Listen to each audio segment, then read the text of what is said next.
So we have hula hoops, some frazzles, and some Maltesers. They've been there for ages. They've been there from last week. I know, we haven't. Oh, okay. Well, last week. Well, 2 weeks ago, because... Was it 2 weeks? Yeah. No, it's not. Is it? We missed a week, yeah. Did we not? From Dyatlov. I'm pretty sure, yeah. Did we not?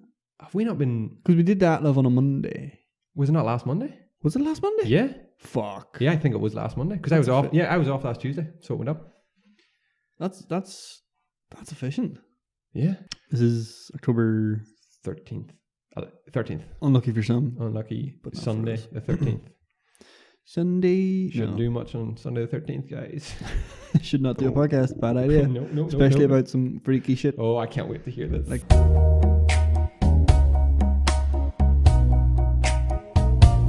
hello, everybody, and welcome to the Empty Promise podcast. My name is Chris, and this morning you're joining me and my best friend in the whole wide world, Mr. James D. Downey. hello.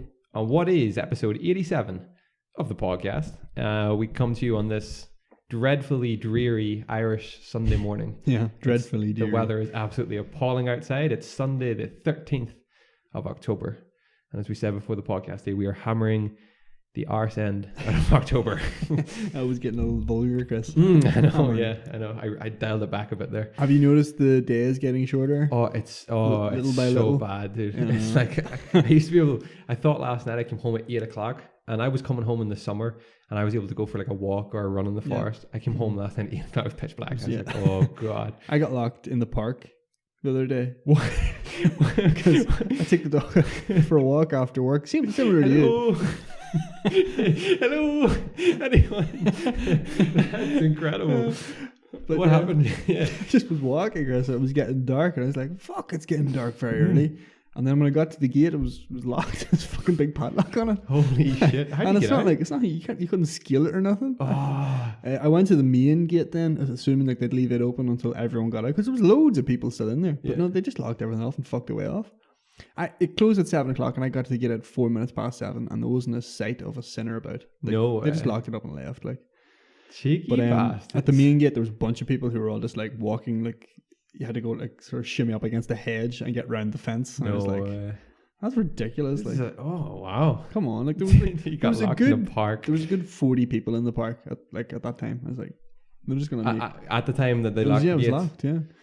But they just don't give a shit. they do don't give a shit. Just They probably 7 got o'clock. It says 7 o'clock. They've probably got about fucking 6 or 7 parks to close. I've up. often wondered, like, do Gosford do that? Because I know they say like they change the times constantly. Like when you drive into Gosford, and it says like gates close at like 6. But what happens if there's still a load of cars there? Like, do you just forfeit that? Or? That's it. I don't know. I assumed like they'd wait. They'd be like, right, we'll close the gate so no one can get in. No, but we'll still let people out. Yeah, we'll just wait for people to come yeah. out. But like, I don't know. I mean, that'd be a pretty scummy thing to do. Just lock it up and leave. At Probably 6 like o'clock. a surcharge or something. You got to pay like £5 now for us to probably for us to walk out and just open the Yeah. gate. You bastards. But I'd imagine like I would assume they'd give you like 10 or 15 minutes grace, Yeah, you know, to get out. not these guys. Is this council run park? Yeah. Yeah. I won't get home, buddy. I want to get home. It's 7:02. Let's go. Fuck, that's brilliant. You got locked in the park. He gets locked in the park. That's brilliant. Do the next podcast from the park. Yeah, it's been cold all week as well. It has. Oh, yesterday was nice. It was dry. It was kind of sunny. I was inside working, so I didn't experience any of it. It's been cold, but it's been like brisk. I haven't minded it this last week.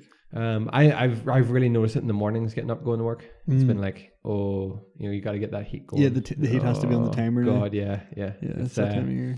It's that time, and it's only going to get worse. Well, like I said, it is the 13th of October 2019. We're on this day in 1905. Sir Henry Irving dies. Who was Henry Irving? Henry Irving was he's the man who is behind the Irving muffin, if you're familiar. Oh, Yeah. Do you like them? Yeah. They're delicious. They're They're tasty so muffins. good. Oh, I love breakfast muffins, like English muffins. Oh, they're so good. Oh, butter on them, all melty. Oh yeah. God. You gotta get them serious. And you know what's really nice with them? Yeah, A bit of cheese. bit of cheese. Surprisingly. Yeah. I think I had that at your house. Probably actually, Yeah. because that's when we always made that. And pancakes and cheese is quite. I've never had pancakes. It's the Sweet sweet and savoury? It's the sweet and savory. I mean, because we've talked about it before. Thing is, they pack them in like boxes of like 8 or 10, and I was like, well, if I open them, I'm gonna eat the whole fucking 8 or 10. This is a little muffin, like, you know, there's nothing to this thing. Henry Irving, though, this Sir Henry Irving was famous for playing, among others, Macbeth. Oh right, okay. He's an actor. Yeah. Good for him. Who murdered sleep. What? Macbeth murdered sleep. Is that right? I don't know. It says I here, don't know. famous for playing Macbeth, who murdered sleep. I don't know. So my list today is just about everything that keeps people awake at night. Oh, okay. So we have worry, bad dreams, pain, nightmares, fear, heat, cold, uncomfortable beds, bright lights, annoying pillows, noise, thinking too much, coughing and sneezing, hypnotism, ghosts, uninvited guests, strong smells, a sinking feeling. Particularly common for those who sleep on punctured water beds. Jesus Christ. Allergies, animals, storms, insomnia, and severe obtrusive sleep apnea. Oh yeah, that's a legitimate one. That's a pretty real one. Do you have any trouble sleeping? I have to say, I'm gonna butt in. My sleeping schedule is phenomenal. I knew you were gonna say it's that. So good. Remember we talked about this not so long ago. Oh god, yeah. You were like, you were cleaning up your act. And That book was a game changer. Was that Matthew Walker? Yeah. I'm still reading it. That was a fucking game changer. We're halfway through it now. Yeah. The thing that astounds me about that book is just some of the stats about like you're so much worse when you're not well slept, when you're not well rested. Yeah. It's like I think he says in the book, it's like I can tell you based on the amount of hours sleep how well someone's going to do on an aptitude test. Yeah, like it's that clear. Yeah, it's that clear cut. Yeah. He actually told a story in the book. I don't know if you've read it yet about the guy who sleepwalked. No, I haven't read it. No. He sleepwalked. Yeah, so badly that he got up just through not sleeping properly. He got up, drove down the street to his mother-in-law's house, let himself in and stabbed her to death. Oh my god, that took a bad time. Didn't it? Yeah. He was admitted after they finally realized just the severity of like what sleep deprivation will do. He had just worked like something like 36 hours straight, and before that he was on night shifts and stuff. Right, And the government, there's in America obviously, the government was like, oh well, actually, we can kind of give leeway for this. Yeah, it's a mental thing. Yeah, he was properly like what do you call that word when you're sorry for something? Like remorse. Yeah, he showed like loads of, it wasn't like I got these. It wasn't premeditated. Yeah, no, it was. So yeah, sleep will kill you in one way or another. It's insane. But my sleep's so good. My sleep last night wasn't great because I ate fairly late. Not all rhymed. So that's another thing that'll keep you up at night is a full stomach. Yeah. It's just uncomfortable, isn't it? It is, yeah. And you don't sleep well because apparently your body's like it's working. It's not in full rest mode. This is it, right? Digesting your food. But what about that feeling you get after you eat like a big like Christmas dinner? Oh you're yeah, just gonna pass out and just go to sleep. Yeah, that's like an evolutionary thing where it's like, all right, you're warm, you're fed, so you're probably not gonna die. Yeah. So it's safe to sleep. So get it while you can. It's so weird the way our bodies are like wired like that. It's mad. No, it's absolutely mad. I recently bought myself a new sheet for my bed. Oh, nice high thread count sheet. Yeah. Egyptian cotton. It's so good. I bought myself 2 new pillows as well. Nice. It's a game changer. Oh, definitely. It's a proper game changer. We recently added a couple of pillows to our setup. Is so higher up? No, little small ones. Oh, the kind of like you can kind of put in corners and stuff. Oh yeah. To like give yourself like I get it. I've got more angles to sleep in. It's just improved my quality. I like it. I'm sleeping so well that I literally when I turn out the light, I'm on my back for like 2 minutes and then I'm out and I'm on my back for most of the night. That's very good. It's just deep REM. Dreaming all over the place, coming up with mad ideas, getting that RAM, getting that NRAM, getting all that OREM, REM, good band. Getting your RAM. Oh yeah, General RAM. Do you know there's a book out about General RAM? It always comes back to years. Oh my god. I'm wearing my trash ball jerseys as well. Any Gears of War fans? Shout out in the comments. Do you know there's a book out about General RAM? I didn't know about that. No. It's a short book. I think it's only like 96 pages, but it's about how General RAM rose up through the ranks. No, I didn't know that. Supposed to be quite there's a comic about him as well. Yeah. So, just some other useless information there. So, I forget what we were talking about. It was the list was about sleep. Yeah, that's what it is, These chairs are really uncomfortable, aren't they? I don't know. I don't mind, man. I've got like one of like these we call them like spools digging into like my hip. Oh, is it? I have one of the. You put the soundproofing on it. The soundproofing. I have it on here as like a butt cushion. I'm gonna pick us up some cushions for these. You should actually. Yeah, that'd be great. We should also get more soundproofing. Yeah, that'd be great as well. It's pretty garbage in here. Yeah, I know. Yeah, garbage. Our voices just bouncing everywhere. Back on track. I'm gonna tell you now where to find us. You can get the video version of this podcast over at youtube.com/emptypromisepodcast. Yep. which is now 100% a thing, our thing. That's where you'll find us. www.youtube.com/emptypromisepodcast. That is where you will find us for the video version. You will also find the audio version on any podcast hosting service, especially the best ones to go to, in my personal opinion, my professional opinion. As a podcaster. As a podcaster, Spotify, Apple Podcasts, or any other.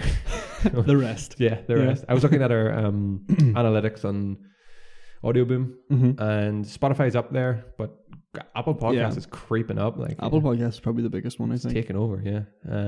Audio Boom is another place you can find us. Oh yeah, Audio Boom, yeah. But yeah, you'll find us there if you want to take us with you on the go. We have been listened to last week in Italy. Oh, that's good. Yeah, one of our listeners was on holiday in Italy. Oh, right, I see. And she decided to listen to our podcast. Well, you're in Italy. You know, the sun's shining, I presume. What a great place to listen to our voices booming in your ears. You take in the lovely lush sea and the sand and the undisturbed beaches, and us two talking about 9 Russian hikers in the snow. In the snow. Fucking tragic. Find that podcast, listen to it. All that out of the way.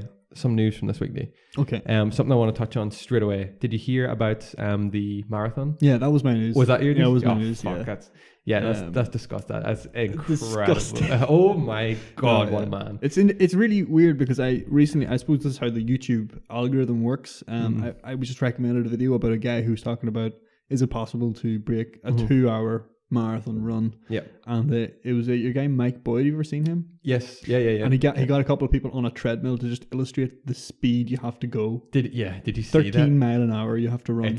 Most common gym treadmills don't even go to 13 mile an hour. Yeah. It was insane. He was going full sprint. Speed, He went for 40 seconds. Yeah, and it was.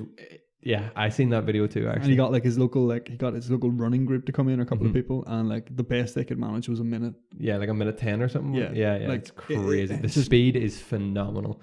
But Eliud Kipchoge,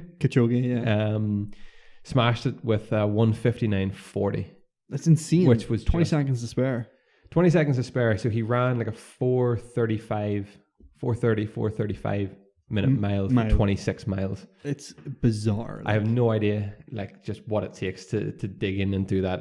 That's incredible. He had 70 pacers throughout the course of the day. Rotating, keeping wind resistance off him and things like that. And they were actually measuring the liquids that he was drinking. Really? Yeah. When they passed him a water bottle, he'd drink it hand to bag. They'd measure it and determine how much he needed to drink the next time he drank to keep fuel in his body and stuff. So it was all... It was done where was this done? Vienna, yeah. Absolutely insane. It's unbelievable. And anybody who hasn't seen it yet or heard of it, just look it up, because even if you're no interest in running or sports or anything, this is just something, this was history.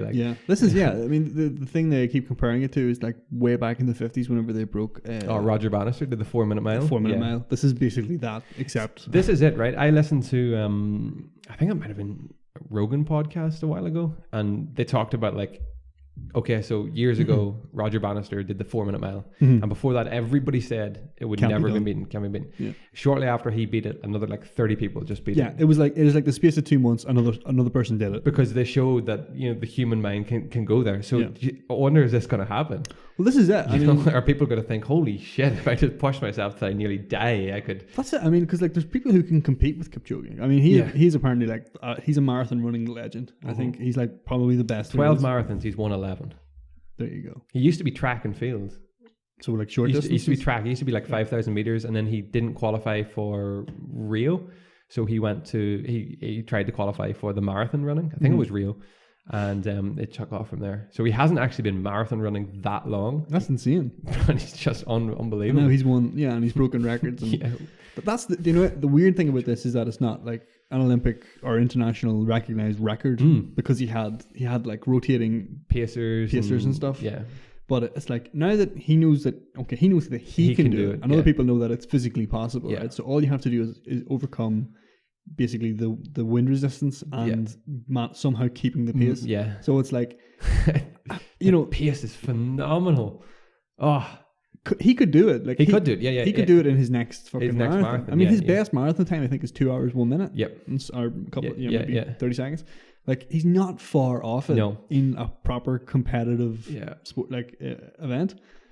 I think it's just... it's such a crazy thing. Like, imagine running 26 miles in under 2 hours. Like 90% of the people who are listening to this probably couldn't run at 13 miles an hour. Could you run at 13 miles an hour? For a short period? At 13 miles an hour? Yeah. Maybe for like 2 or 3 seconds. Maybe? I don't know. I don't even... Because it's not really like a speed you'd even contemplate if you're going to That's almost like a sprint. Dude. Yeah, that's what I mean. Like a sprint, you know? Like if you have it in your head you're running a marathon. I think that's like what an average person would do, like 100-meter sprinting. Yeah. You know? To exactly. put that in context, yeah. So like I don't think I could do it. I think it would take me like weeks of training to get to like running for a second. I ran a half marathon this morning and did it in 1:45 this morning. That's like my quickest. That's like my quickest ever time for a half marathon. So you're 15 minutes behind his full marathon. That's what I thought when I came in. I was like, he has ran double what I have just ran in 15 the same time. It's bizarre. It's unbelievable. Like it's, unbelievable. But there you go. That is. I mean, he should really be one of our fantastic human feats. That would be pretty cool to do. Yeah. That is absolutely insane. Devastatingly fast. I've actually never thought of sports people for fantastic human feats. That's actually a really good example, because there's so much you could look into about like what he had to do to train and he lives in Kenya. Well, I don't know if he lives in Kenya. He's from Kenyan. He is Kenyan, and he's training all the time at altitude there. And it probably helps a lot and stuff. But just absolutely insane, and fair play.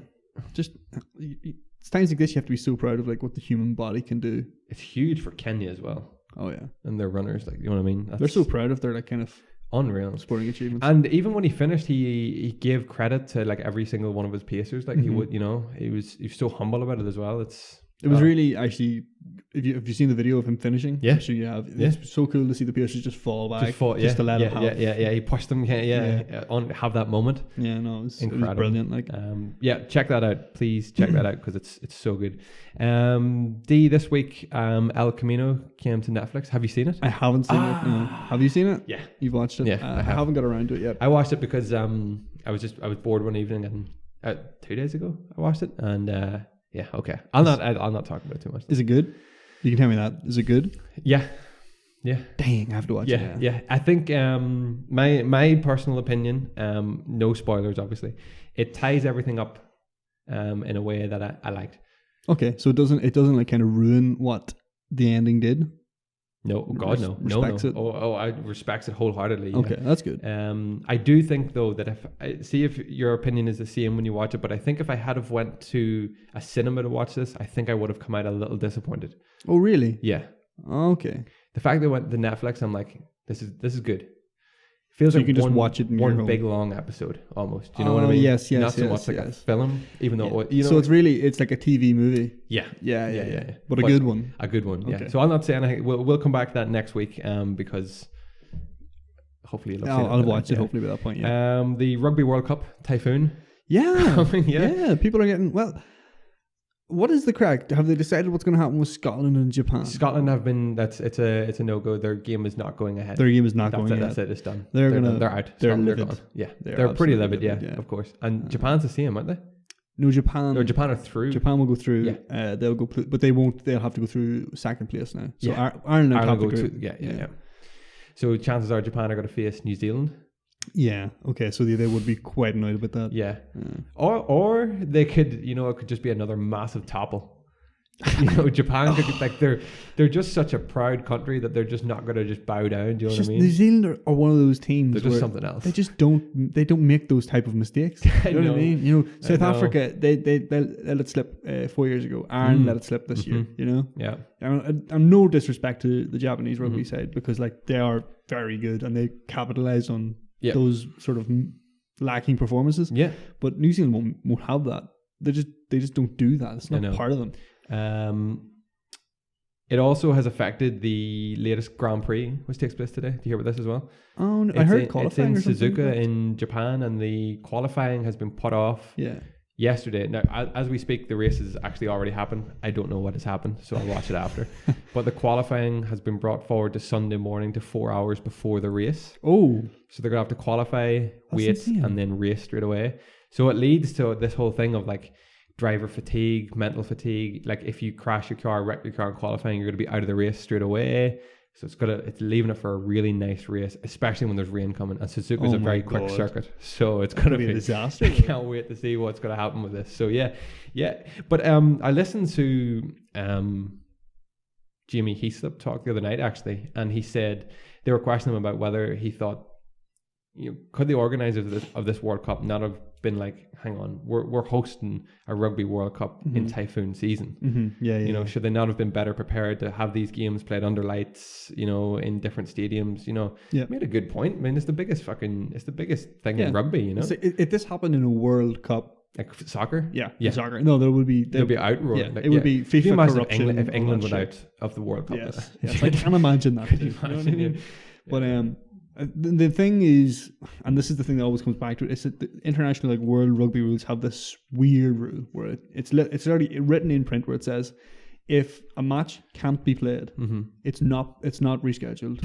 It's considered a draw. Oh, really? That's like an international world rugby thing. So Japan are just complying to that, right? Okay. So Japan could have said, we're in typhoon season. There's a potential here. Let's make a one-time kind of adjustment to that rule. Allocate, yeah. So we have a couple of different options in case we have to postpone a match. Yeah. They didn't do that. I mean, that's up in the air. Yeah. I mean, obviously Scotland are going to pursue this and they're going to say, you should have. Yeah. Yeah, 100%. It's such. As far as I know, though, Scotland are the only ones who really the ones who really had a chance. Affected by it. Yeah. I mean, I know New Zealand. I know it was Italy. Was it Italy? New Zealand was cancelled as well. Mm-hmm. But it didn't matter. I don't. They were never going to beat New Zealand. And the other one was it was England France.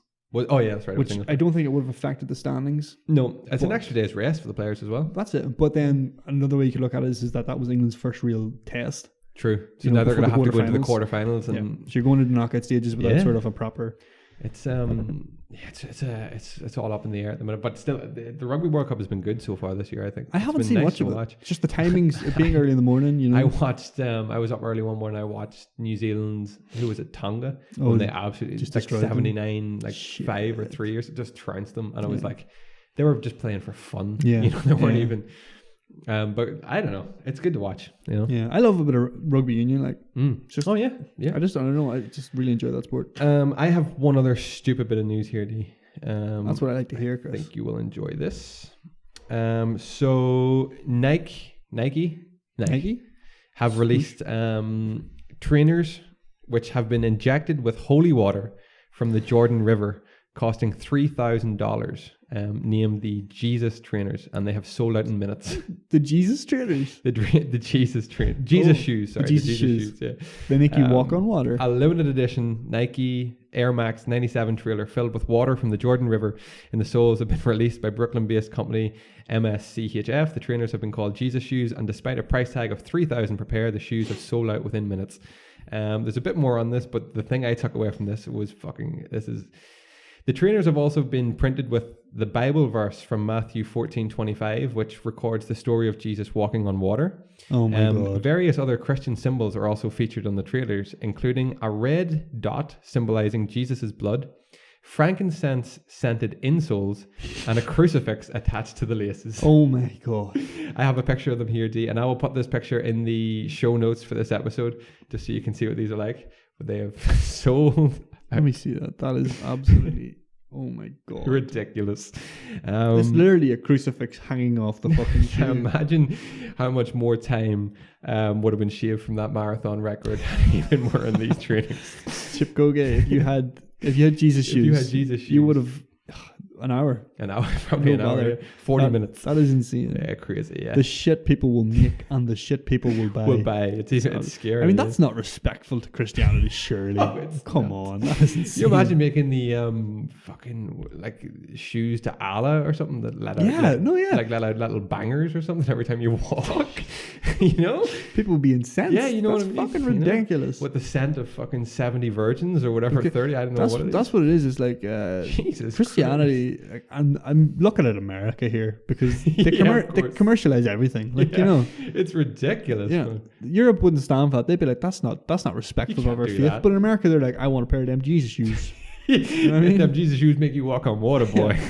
Not all Americans, by the way. No, I'm not shitting over. We have a very loyal following from America. If anybody has a pair of those, oh my god, that would be so cool to get in Please. touch. But I'm begging you, get in touch. This could be your 15 minutes of fame. We'll get you on the podcast. We'll Skype you in or cold call you.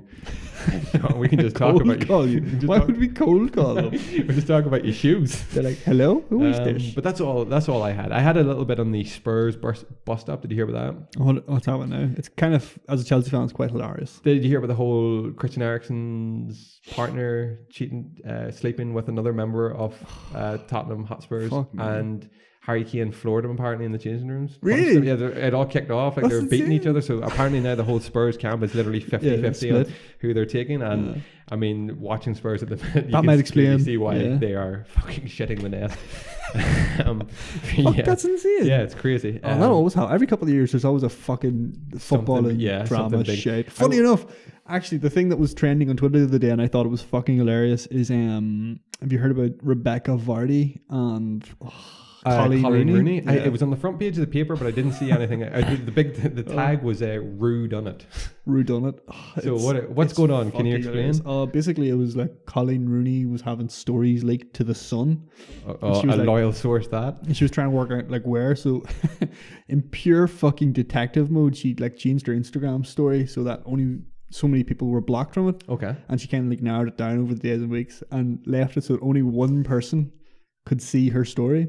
And then, you know, as it happens, those what was in those stories got leaked to the Sun. And she put this fucking hilarious Twitter statement up where she explained all this, and then she said at the bottom, only one account could see everything. And then ... It was Rebecca Vardy. No the internet went mad with that meme, just like ... It's Rebecca Vardy. Oh my god, they have so little funny to be doing. Like, you know what I mean? Like all these wags with all their money, like, and they probably fucking set the whole thing up. Like we agreed to publicity. They've been under the limelight for a while because they're not famous people as far as I know. Their husbands are famous. Yeah, they're bad, but they've become they have to stay relevant. That's what that's about. But I just thought it was so funny, the whole fucking thing. And then Rue done it. Obviously the football community has sort of taken off with it as well. Jesus. Rue done it. I love a bit of drama. That is our news. We will put the show notes. Believe it or not, this is the news you that's get here. all we have.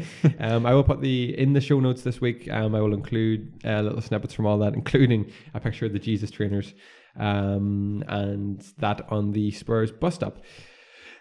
Before we go into our main topic this week, remember you can find the audio version of the podcast over on Spotify, Apple Podcasts, any podcast hosting service, and you can find the video version if you want to see our pretty faces sitting around the table at the studio over at www.youtube.com/emptypromisepodcast. That's us. That's us. That's all, folks. So should we? Okay. This brings us into the main topic. This is week 2 of our Spooktober Fest Alliance party that's happening. I don't know. That's happening throughout October. We are talking all things supernatural, scary, spooky, ghosty, paranormal, good stuff, whatever. And this week, D is going to bring a very special topic. I cannot wait to hear this. I'm looking so very forward. I'm glad. So I'll hand the reins over to you here, and you just work away. I did like a lot of research, genuinely looked into this. I was getting different sources from places because I was getting like caught up in the mystery of it all. I was like, this is fucking weird. I was desperate to get to the bottom of things. So I'll blurt out a few questions I have when I think of them. Yeah, shout in because like it's difficult whenever you're looking at it for so long. Some of the things that I'm talking about will seem like obvious and self-explanatory, but I'll be like missing fucking crucial information. First off, where did you first hear about this?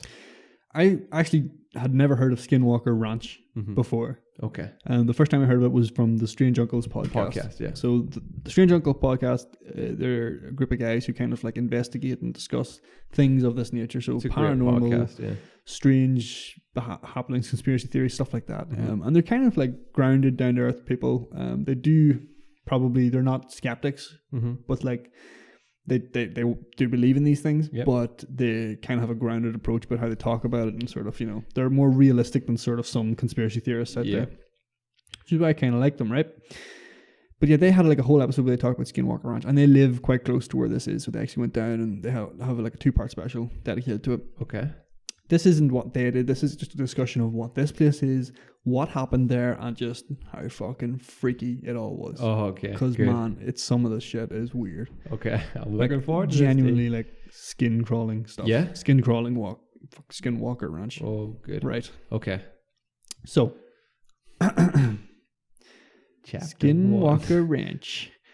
It is a 512-acre ranch based out in Ballard in the state of Utah. Okay. In West Utah County, bordering the Ute Indian Reservation.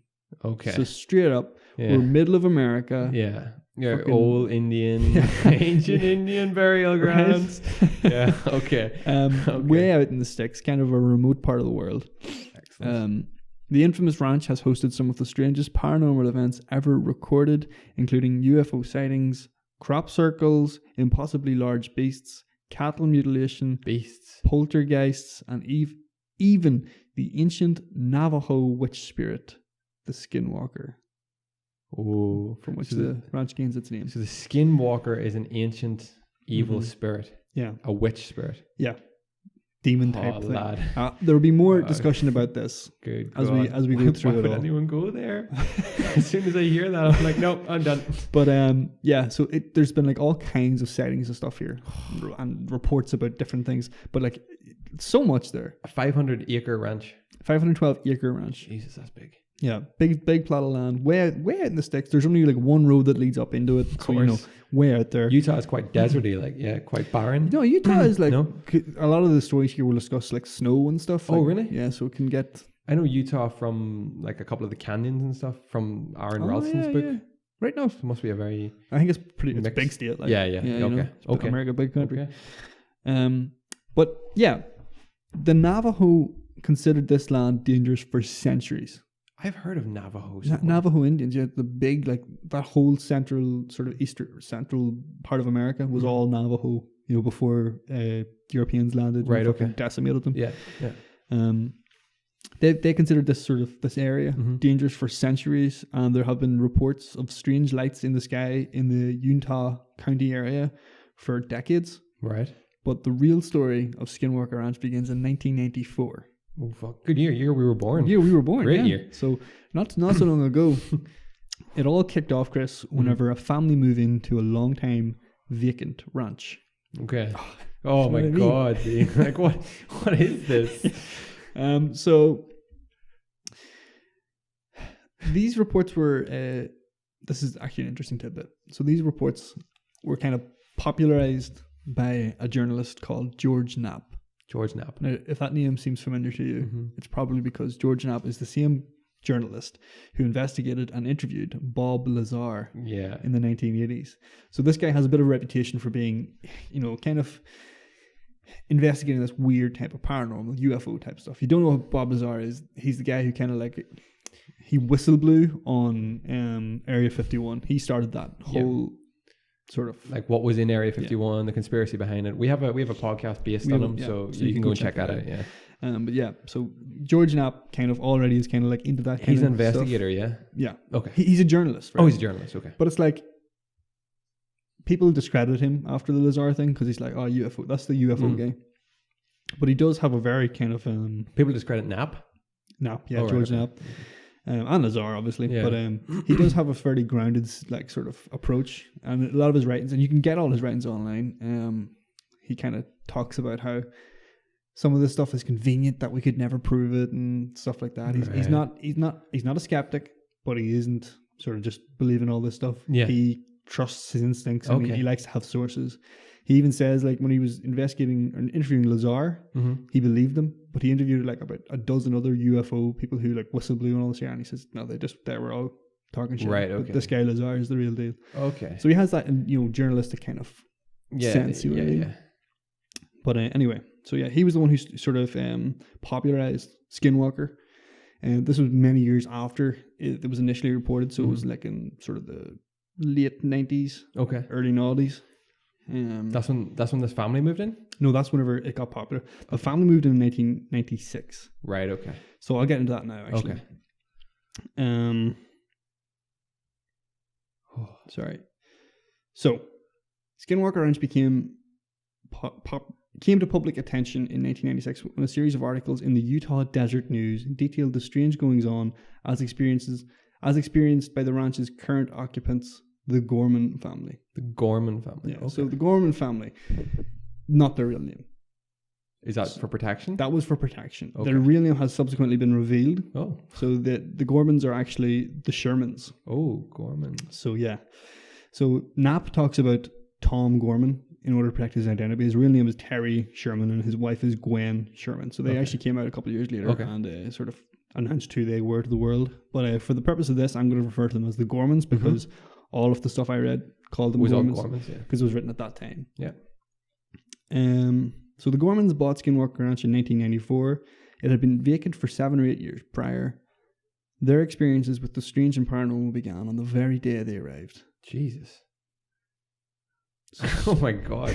So welcome to our new home. The door just creaks open. Pretty much. Holy fuck. So I got some quotes from the article by George Knapp called Path of the Skinwalker. So, on the day the Gormans moved their furnishings onto the property, they had their first foreshadowing of the events that would follow. They spotted an extremely large wolf out in the pasture. The wolf cautiously made its way across the field and, to the surprise of everyone, sidled up to the family, acting like it was a familiar pet. So just walked up to them. A wolf. A massive wolf.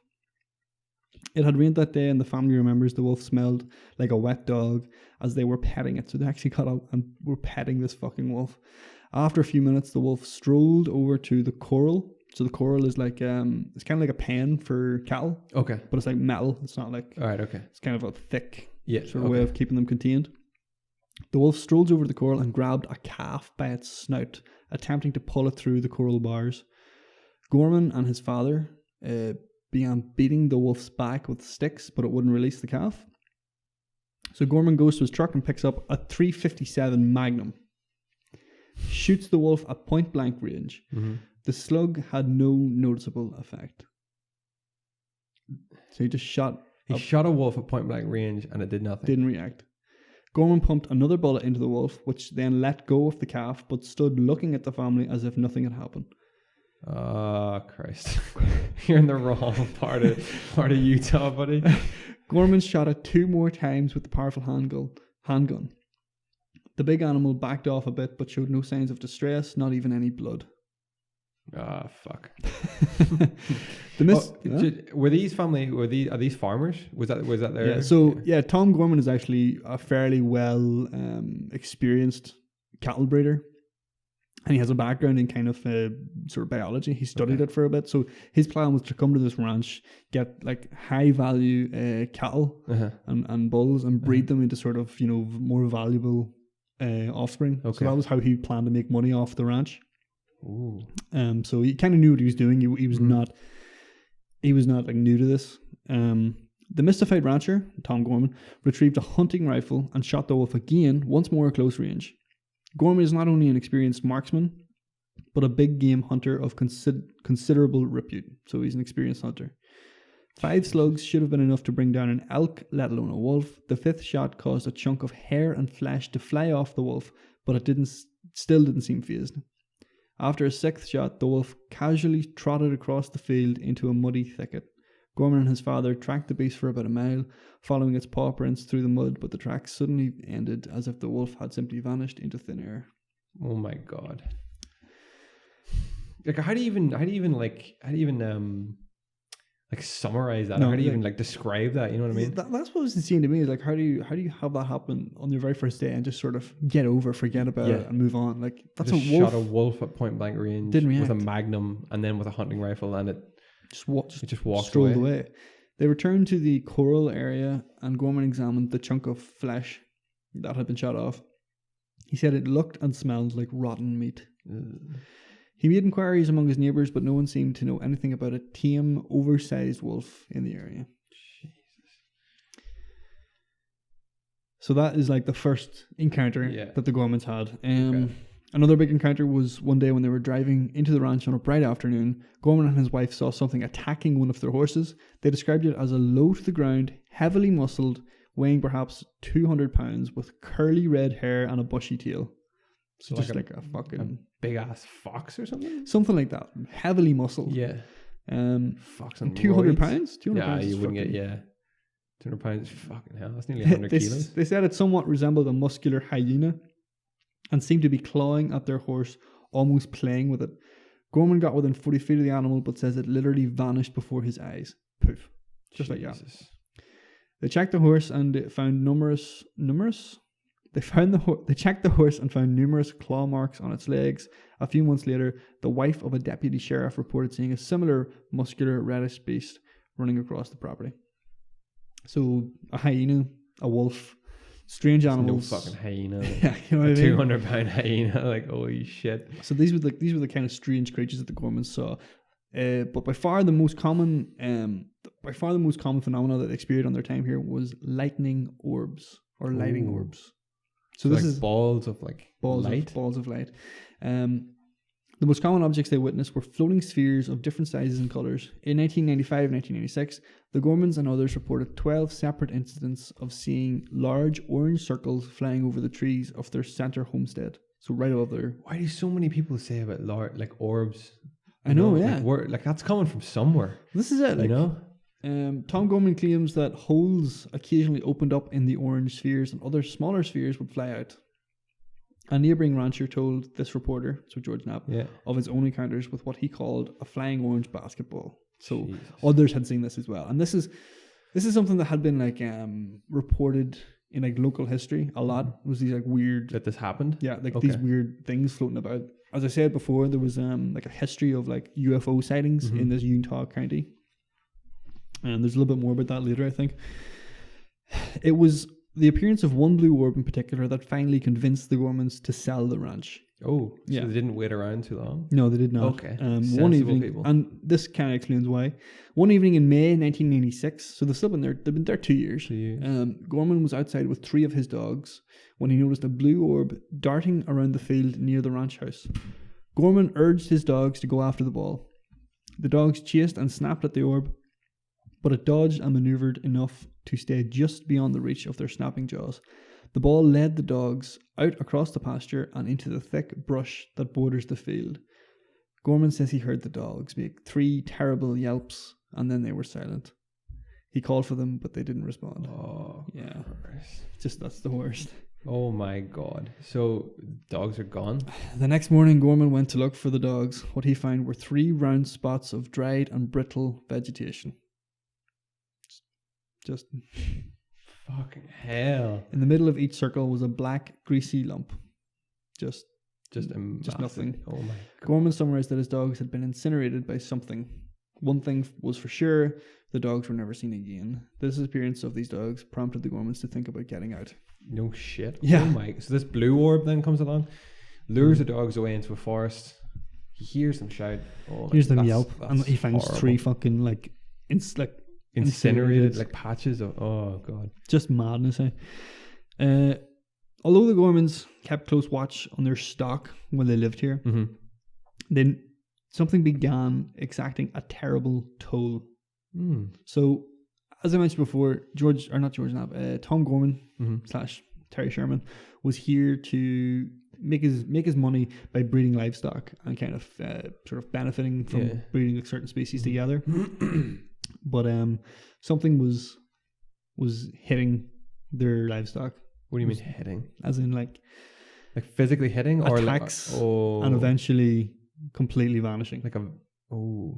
So one cow was found dead in a field. A strange crisp hole had been cut in one of its eyes. There were no tracks or blood. Gorman wondered what could do such a thing. He noticed a strong musk odour around the carcass, a smell that he would come to know all too well. Other cattle were carved up as if with pinking shears, so just cut into just different ways. Oh my God. As an experienced hunter and rancher, Gorman was more than familiar with the capabilities of natural predators. This wasn't been done by coyotes or mountain lions. The butchery was simply too clean, and no blood was ever left at the scene of the attacks. Jesus. Soon, cattle started disappearing altogether.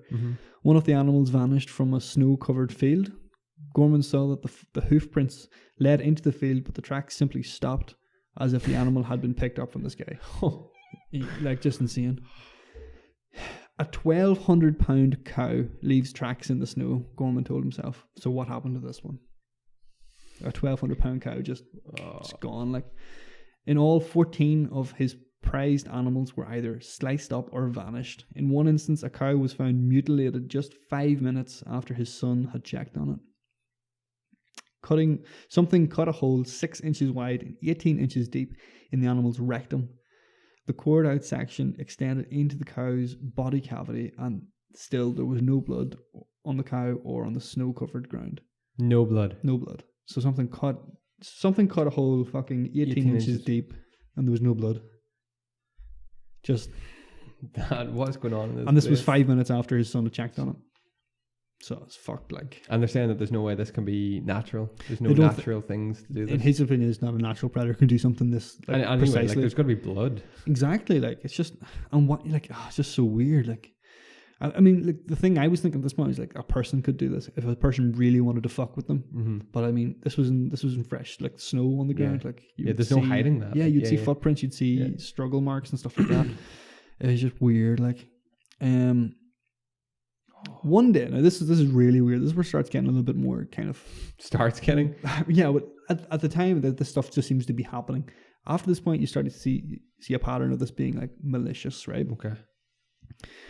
One day, they were passing the coral that contained their 4 bulls. So their 4 bulls is like sort of their breeding pride, like their pride and joy. That's what they need these things to sort of make continue to create livestock, right? They commented to each other. This is husband and wife, Tom and his wife, or Terry and his wife Gwen. They commented to each other that if they would really be in trouble if something were to happen to these bulls. When they returned to the ranch, less than an hour later, all 4 of the bulls were gone. The Gormans began a frantic search for the missing behemoths, but couldn't find a trace. As a last resort, Gorman decided to peek into a metal trailer that is situated inside the coral. He thought it highly unlikely that the bulls would be inside because from the coral there is only one door into the trailer, and it was secured with a thick metal wire that was clearly still in place. Gorman was shocked to see that all 4 of his bulls were inside the trailer, squeezed like so many oversized sardines into the tiny enclosure, crammed in against the sides of the trailer and against each other. When he yelled to his wife that he had found them, the bulls seemingly woke up as if from a dream state and started kicking the hell out of the trailer and each other.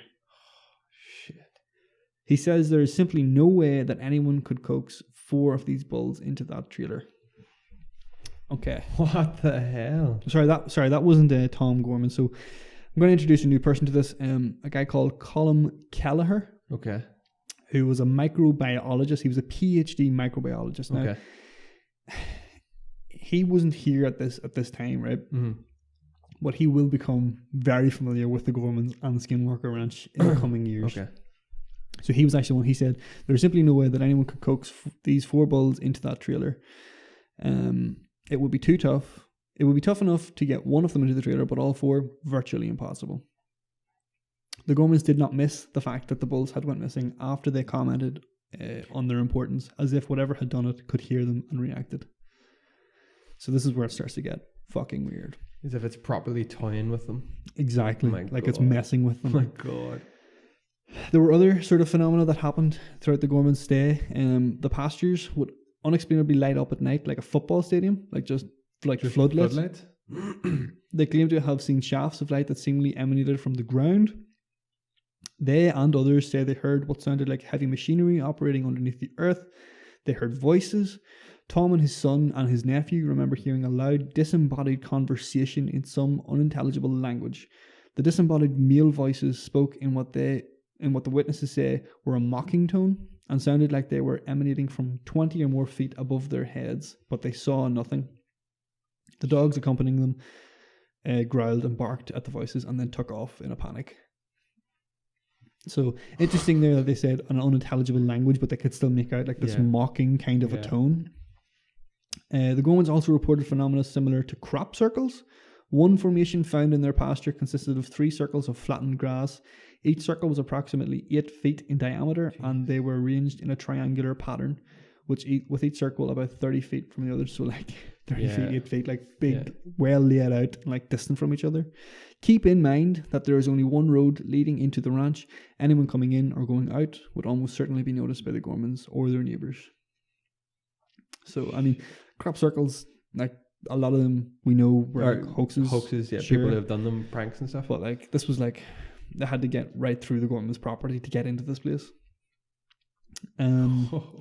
So by mid-1996, the family was a wreck. The UFO, balls of light, cattle mutilations, animal disappearances, Bigfoot sightings, or the creature sightings is what they kind of considered that, and the Skinwalker legends, which we'll get to in a minute, were all bad enough, but there had also been an ongoing series of more personal events, things that had occurred within their home that had made normal life impossible. They saw apparitions in the house, blinding lights, dark creatures peering in the windows, furnishings, tools, and everyday items moved around, disappeared, or turned up in unusual places. One of the things that was like sort of detailed was the wife had brought groceries home one day, unpacked them all into the cupboards, left the room, came back in, everything was back in the bags.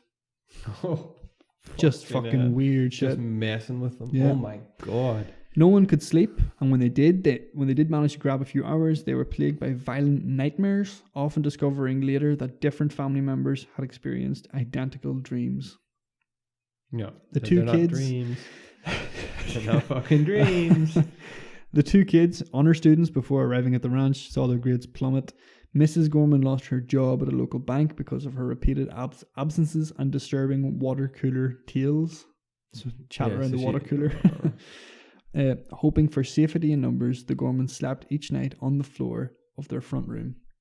Yeah, so they're banding together here. Yeah. Oh shit. This must be shortly before they leave, then, is it? This is they're at the absolute end of their tether. Yeah. So this is when things kind of change up a bit, but it is by no means the end of the story, Chris. In mid-1996, the Gormans were ready to call it quits. Mm-hmm. Despite having lost substantial money in their pursuit, they were sort of willing to sort of just cash in what they had. Get out. Get out. Yeah. It was also at this time that Tom Gorman contacted local reporters about his experiences, which was described as an out-of-character move because he was kind of like a very sort of keep your business to yourself kind of man. But it was these reports which managed to catch the attention of Robert Bigelow. So this is a new guy.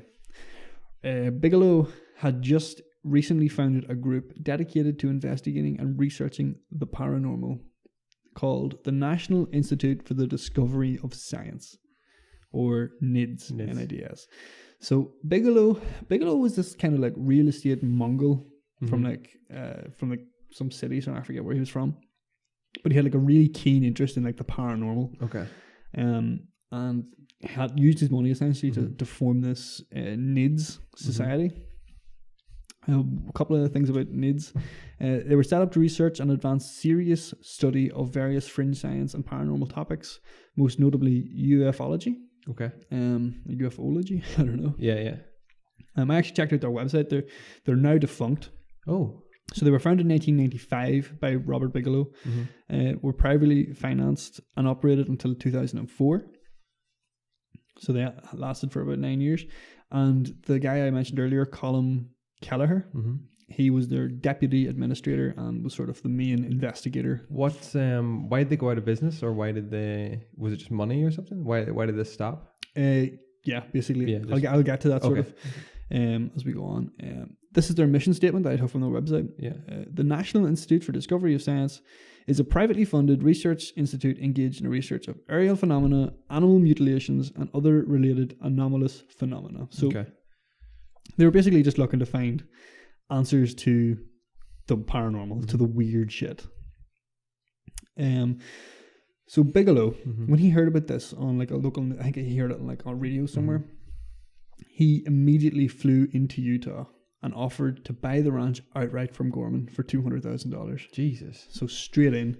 Yeah. And not only that, he also convinced the Gormans to stay on at the ranch as caretakers and offered them moral, emotional, and financial support to do so. So he wanted to keep them there. Okay. it's at this point that NIDS take over the ranch. Okay. So this guy has come in and just said he's heard about the ranch and he wants to pay this family. I take it he's going to like study what's going on with the family, but he needs like guinea pigs as such. Is that right? Kind of. I think he kind of just wants the ranch to keep operating while they set everything up. Okay. So that whatever's been happening continues to happen. So NIDS take over the ranch in 1996. They completely seal it off. So they hope to turn it into a paranormal laboratory filled with high-tech monitoring equipment and round-the-clock observations to record any and all paranormal behavior. So the important thing to know about NIDS is that they are dedicated to a scientific approach to their investigations. Okay. So Bigelow is like strict about this. He's like, this has to be, if we find anything, we have to be able to put it out to the world as like verifiable, legit. Kind of, so they need to kind of cover all grounds in terms of like they have to rule out that kind of way. Yeah, exactly. So like half the time, what NIDS spend doing is if something weird happens, they're trying to find the most realistic, plausible answer. So this is like the level that they're at. Okay.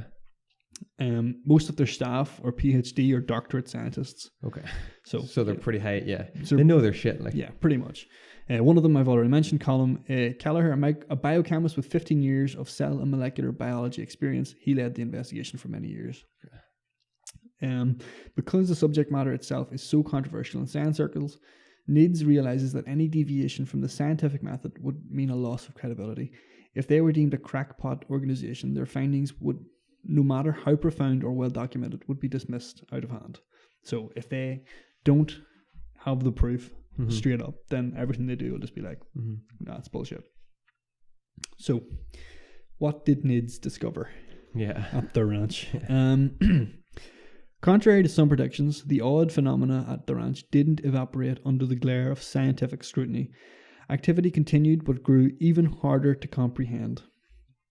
NIDS staffers saw the same balls of light, even UFO-type craft that the Gormans had seen, but their attempts to photograph or videotape the sightings were largely futile. Team members accompanied by Gorman and former lawmen were hired for the study, often saw anomalous aerial phenomena with their eyes, their binoculars, and night vision equipment. With few exceptions, however, the images inexplicably could not be recorded on film or video. So, yes, they saw a lot of things, but they couldn't get it on camera, right? After 7 months of round-the-clock surveillance, a mind-boggling pattern began to emerge. The phenomena, whatever they represent, seemed capable of anticipating the moves of the scientists. If they placed extra cameras and personnel in the southern field, the activity would pop up in the northern pasture. If they concentrated their observations in the center homestead, the activity might move to the ridge overlooking the ranch. Okay. So as they did things to catch, they'd move somewhere else. More toying with them. More messing around, Chris. Exactly. Something happened on July 19th, 1998 that sheds further light on the challenge faced by the research team. Okay. So we're now 1998, so they've been here basically 2 years, right? At exactly 8:30 p.m., 3 cameras were suddenly disabled. When NIDS staffers went to check out the problem, they saw that something had shredded their electronic equipment. Wires had been ripped out of the cameras with considerable force. Plastic brackets were snapped in two. Thick layers of duct tape that had been used to secure the equipment had been ripped away. A foot-long piece of TV cable was missing. Analysis of the remaining cable showed it had been slashed with a knife. So their camera equipment had been shredded, right? But the team members were excited because they knew that the other cameras that were set up would have caught all of this. Right. So they ran back to their command center knowing that the telephone pole that had been assaulted was in full view of cameras located about 200 feet away. But when they rolled the tape back, they saw nothing. At the exact moment the first camera package had been vandalized, nothing visible could be seen anywhere near the second telephone pole. This incident set a pattern for what was to follow. So they just seen nothing? Did they not even see so it just looked like the cameras were still there? No, or they literally, all they could see was... the shit being ripped out of them? No, they seen absolutely nothing. No. Oh, shit. It's like... I don't know. It's like 1 step forward, 2 steps back for these guys already. Exactly. Holy shit. Colonel John Alexander was a retired Army intelligence officer at the time.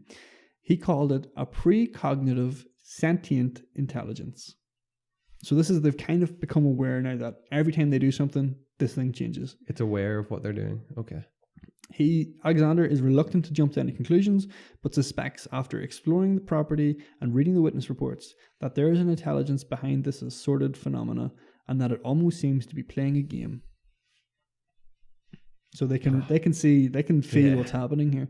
Another NIDS staffer who held a doctorate in physics believed that it's some kind of consciousness, but it's always something new and different, something non-repeatable. It's reactive to people and equipment, and we set up the ranch to be a proving ground for the scientific method, but science doesn't seem amenable to the solution of these kinds of problems. So it can't be, it's non-repeatable, it doesn't do the same thing over and over again. Every time they set up a test to catch it, it does something different. Exactly, it moves somewhere else. There was all kinds of things, Chris, that they experienced when they were here, right? Including magnetic anomalies. Ooh. This is just really weird. Researchers recorded 7 distinct incidents involving magnetic anomalies. Simply put, their compasses went nuts. The needles of the compasses either spun out of control or pointed straight down to the ground. They never found a reasonable explanation for this. One of the weirdest things that they encountered while Nids was at the ranch. Because that's not weird enough already. There's so many weird things. On March 12th, 1997, barking dogs alerted the team to something lurking in a tree near the house. Tom Gorman. Something in a tree. That's just, a dog. I hate when dogs bark as well. Yeah. It's like, because they know. Yeah. It's like babies, Tom Gorman, who's like always seems to be there, grabbed a hunting rifle and took off in his truck towards the tree. 2 NID staffers followed up in another vehicle. Up in the tree branches, they could make out a huge set of yellowish reptilian eyes. The head of this animal had to be 3 feet wide, they guessed. At the bottom of the tree was something else. Gorman described it as huge and hairy with massively muscled front legs and a dog-like head. So kind of like what the other reports we had from earlier when the Gormans were there. Oh, shit. Tom Gorman, who we know was an experienced hunter, a crack shot, fired at both figures from a distance of 40 yards. Okay. The creature on the ground seemed to vanish. The thing in the tree apparently fell to the ground because Gorman heard it as it landed heavily in the patches of snow below. All 3 men ran through the pasture and scrub brush, chasing what they thought was a wounded animal, but they never found the animal and they saw no blood. A professional tracker was brought in the next day to scour the area. Nothing. But there was a physical clue left behind. Ooh. At the bottom of the tree, they found and photographed a weird footprint, or rather claw print. The print left in the snow was from something large. It had 3 digits and what they guessed were sharp claws on the end. Later analysis and comparison of the print led them to find a chilling similarity. The print from the ranch closely resembled that of a velociraptor. What? Yeah. This is just madness. Like, I don't know if that's legit. Like, a velociraptor just seems completely crazy to me. What the fuck? So it's a fucking dinosaur in the ranch. For the record, no one at NIDS is saying he shot a velociraptor. Yeah, but they don't know what it is. Okay, but the kind of print matches that of a velociraptor. That's the similarity that they found. Like, just fucking insane. I don't think it was a velociraptor, but that was the first time, not the first time, but that was one of the rare times that they had some physical evidence sitting left behind from one of these experiences. Fucking hell, this is one weird ranch. Oh, it's the weirdest fucking ranch of all time, Chris.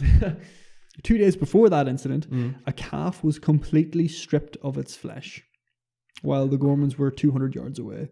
There was no blood on the ground or on the animal, and analysis revealed that the calf had been butchered by instruments resembling a machete and sharp scissors. This was done in broad daylight in clear sight of the ranchers. So did they watch? They watched it happen? No, they didn't. But it would just. It was happening out in the pasture. They were just like over at the sort of shed, we'll say. It happened without a sound, without them seeing anything. They were alerted to it by the mother cow, reacting. And here is officially the weirdest thing that happened. This is the weirdest thing. This is the weird. It's also kind of the most out there. Yeah, pretty out there, to be fair. I like out there. One night, while the NIDS team was observing the ranch from atop a bluff, so kind of like a cliff or whatever, They noticed a faint yellow light appear 150 feet away from them, so pretty close. One of the researchers grabbed a pair of binoculars and watched in stunned silence as the yellow light grew larger and transformed into a tunnel. "Something's in the tunnel," the man with the binoculars said in a panic. As he watched, a large, black, faceless humanoid lumbered out of the tunnel and walked away. The yellow light then slowly faded until it was completely gone. As the researchers tried to make sense of what they had just witnessed, they came to the horrific realization that whatever had climbed out of the tunnel was now sharing the darkness with them. So it's like a portal? Fuck only knows what it is, Chris. Oh, but like that sounds pretty portal-like to me. They spent the rest of the night and most of the next day searching for footprints or signs of the creature's presence, but came up entirely empty-handed once again. NIDS tried for years to explain what caused the events at Skinwalker, but always fell short of anything concrete. So it was always something like that. Like they never could grab the physical evidence. But they witnessed it. And there's been so many accounts and reports, but they could never publish anything because it didn't meet their criteria. Yeah. But despite them not having a conclusive answer, they're having many theories about the source of the mystery throughout the years. Okay. And the most common of which is the thing which gives the ranch its name. The Skinwalker? The Skinwalker. What is a Skinwalker? Skinwalker is a term given to a shape-shifting being, a witch spirit in Navajo cultures. So in the ancient or Navajo Indian cultures. It is a type of harmful witch who has the ability to turn into, possess, or disguise themselves as an animal. The Navajo are reluctant to discuss the Skinwalker to outsiders due to its taboo nature, and the local Ute Indian reservation take the Skinwalker mythology very seriously. Oh, okay. So there's a local historian in this area called Joseph Jr. Hicks. Yeah. And he was the guy who kind of reported about all these UFO sightings throughout like the 50s and 40s. But he has kind of like a rapport with the local Indian community. Yeah. And he says that, he says this: they think the Skinwalkers are powerful spirits that are here because of a curse that was put on them generations ago by the Navajo. The center of the whole legend is this ranch. The Utes say the ranch is in the path of the Skinwalker.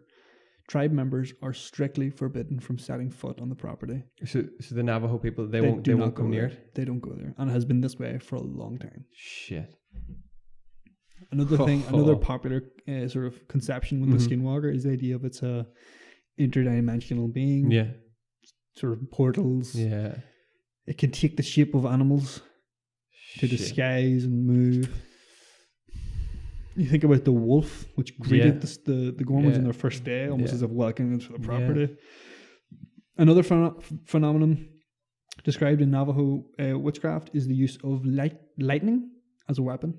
Okay. So the idea of using lights to scare, attack, and control. And there was a lot of lightning? There was a lot of like so many incidents of them seeing orbs in the sky. One of the things that the Navajo believes that it can control minds. So you think about the cattle that were herded into the shed as if they were in a trance. There's a lot of just basically all like the poltergeisty type of stuff that you can that you hear about the Gormans describe. It could be put down to this Navajo Skinwalker poltergeist demon spirit. Freaky shit, dude. Man, it's crazy. Like, I mean, I don't know if like. Listen, I don't know if I believe all that, but like, well, some of that freaky shit. Oh, those Indians, like they knew something, or there's some weird shit going on with them, like, you know.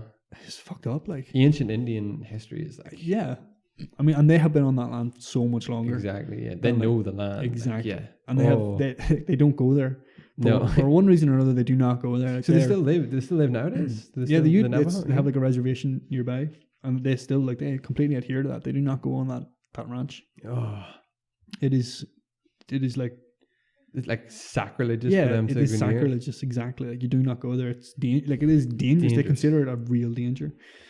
So do they believe that this Skinwalker thing then is out to get them as such? No, they think it's just like a witch. Like, my interpretation of it is basically what we consider a poltergeist. Yeah, just like a creature or a spirit or something that can is take not the kind. shape of something else, of anything, and but it's not kind. it's not a kind. You know, but, it's just there. It's malicious. Like. Exactly, for whatever reason. A lot of the UFO community sort of believe that the orbs in the sky are extraterrestrial, and that is kind of explains extraterrestrial beings coming down, messing with the cattle. With any UFO stuff, orbs always seems to play a role in the story. I mean, like a lot of the time, the orbs are kind of explained by things like, there's like ball lightning and stuff like that.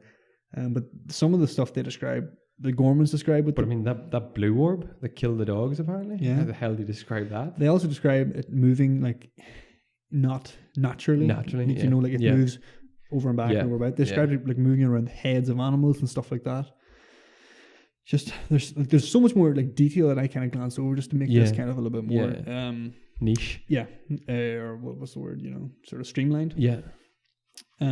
Obviously, skeptics believe it's like predatory animals that are doing these things, and then like, how can you believe it's a predatory animal that leaves no blood, that leaves like, that shit is weird. But then at the end of the day, NIDS didn't find that conclusive proof, and at the end, you know, it's the Gorman's word. True. Really, you know. True. But like so many people, like NIDS had so many people on this site for fucking years. Yeah. And like they all have they could never publish anything, but they put this is an interesting thing actually about NIDS. They did publish some articles, so they published things about cattle mutilation and other things. I'm not 100% sure, but mainly like they had concrete proof that these cattle were being mutilated. Like that happened. That 100% happened. They reported on it. They published it. That happened for sure. Whether that was a person doing that, an animal doing that, or a fucking skinwalker doing that, like that happened. And NIDS were there for years reporting things, trying to prove ways that it could happen. Ways that it could happen, realistic ways or non-realistic ways. George Knapp actually mentions that on his visit, nothing out of the ordinary happens, apart from a flash of light that they see near sunset. And he kind of goes away with going, don't know what that was, but it's fine. And about 2 or 3 weeks later, NIDS get in contact with him, explain that was a missile launch that happened like so many miles away. Like that's what they were doing. They were trying to disprove everything that happened. Exactly, because they needed to find something that was concrete. Wow. So nothing happened at the ranch when Knapp was there? No. When NIDS were there, and Knapp was there a couple of times. They actually brought him in as bait. I'll actually explain that now. So most of the details that I've went through there all come from an article written by George Knapp. He was granted access to the Skinwalker Ranch while it was still under NIDS control. He noted that at his time of visiting, nearly all unusual activity had subsided for the best part of a year. NIDS was then disbanded in 2004, and their findings on Skinwalker were completely inconclusive. They never found that concrete evidence. So they never found that evidence, but this is not for a lack of experiences and reports. There were countless oddities recorded in their articles, but nothing to satisfy the scientific scrutiny that they were being held to. Many of the scientists working for NIDS did not want their names associated with evidence that would not hold up, and so despite the experiences that we've talked about, nothing concrete ever came out of Skinwalker. So they literally they have come out and said that nothing concrete has ever come out of the ranch. No, they never said that. They just never published anything concrete. It did happen. They just couldn't. Well, they've talked about their experiences, but they never. So what they wanted to do was write an article that said, "We know definitive proof that this shit happened and it can't be explained by normal means." But they couldn't write it. No, they never got the photographic evidence. They never got the right conditions to test it. You know what I mean? Because it kept changing. Which, I mean, if you're a skeptic, you look at that and go, as soon as they tried to do something scientific, they couldn't prove it. That means it was all just bullshit. Okay. But they these people still talk about it as if it happened. It happened to them. They just couldn't prove it. But I mean, some of these guys maybe are a little bit more willing to believe than others. Yeah, of course. Colin Kelleher in particular, like he is willing. Yeah, he believes like he's the guy the mogul. That's Bigelow. That's Bigelow. Colin Kelleher was like the leader. He was the lead investigator on NIDS while they were at Skinwalker Ranch, and he was eager to believe. He was eager to believe. Like, a lot of the things that like couldn't be proved, he was willing to sort of put away. That we couldn't prove that because of this. We couldn't prove that because of that. But this definitely is happening. But yeah, they never got that concrete evidence that they wanted. NIDS was disbanded in 2004. Okay. So basically, Bigelow wasn't funding it anymore. Yeah. Bigelow himself he wound up making like an aerospace company, and apparently he got contracts to investigate UFO sightings with the U.S. government and stuff, Department of Defense. So he's still very much in that realm, even though like NIDS has kind of been disbanded. Jesus. But the mystery of Skinwalker still does not end there, Chris. Right. Because in 2016, Bigelow sold the ranch to a private corporation called Adamantium Real Estate. Adamantium. As in Wolverine? As in Wolverine's Adamantium skeleton. Real Estate? Exactly. Okay. Now, after this purchase, all roads leading to the ranch have been blocked, the perimeter secured and guarded by cameras and barbed wire, and surrounded by signs that aim to prevent people from approaching the ranch. Adamantium Real Estate have remained quiet on the matter, so who knows what's been happening on the ranch as of late. So you can't get to the ranch. You can't go to the ranch. All closed up. You cannot go there. It's private property, and they've said that they're willing to enforce that. It's a wonder they haven't cashed in on this. Doing tours. This is the thing now. People are like theorizing, what are Adamantium doing there? Like, I mean, are they? Yeah. They're setting up. They're trying to replicate what NIDS did. They're trying to set up like a closed. It's all quite hush hush. Exactly. Are they closing the place down so that they can investigate? In a kind themselves, of clean environment, or are they shutting it up, doing it up into like a fucking theme park? Jesus Christ. God only knows. The fact that they're real estate. Maybe they are just like holding on to the property because they know the mythology of it will just grow, and eventually they'll sell it for a fucking mint someday. Clean fortune, yeah.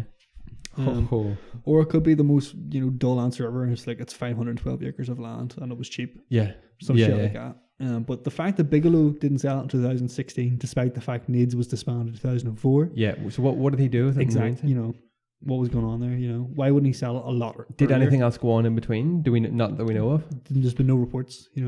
Okay. Everything that's happened between then and now is all other people.